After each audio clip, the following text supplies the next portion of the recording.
If the in.clear unit is connected with the SPA pack, we can access the direct control screen on the keypad. To do so, simply press the mode key until the in.clear mode is displayed. The first thing we can do is turning the unit on or off by using the on-off button.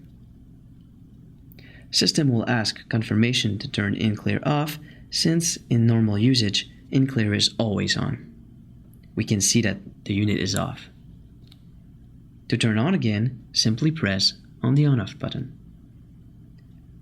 We can also activate a boost mode by clicking on the boost button. Remember that the value of the boost mode needs to match the amount of SPA users. The last function we can access is diagnostic mode. In this mode, the in.clear will check the level of salt in the water and display it on the gauge. If enough salt is in the water, cursor should be in the green zone. To return to the main screen, simply press on the mode key again.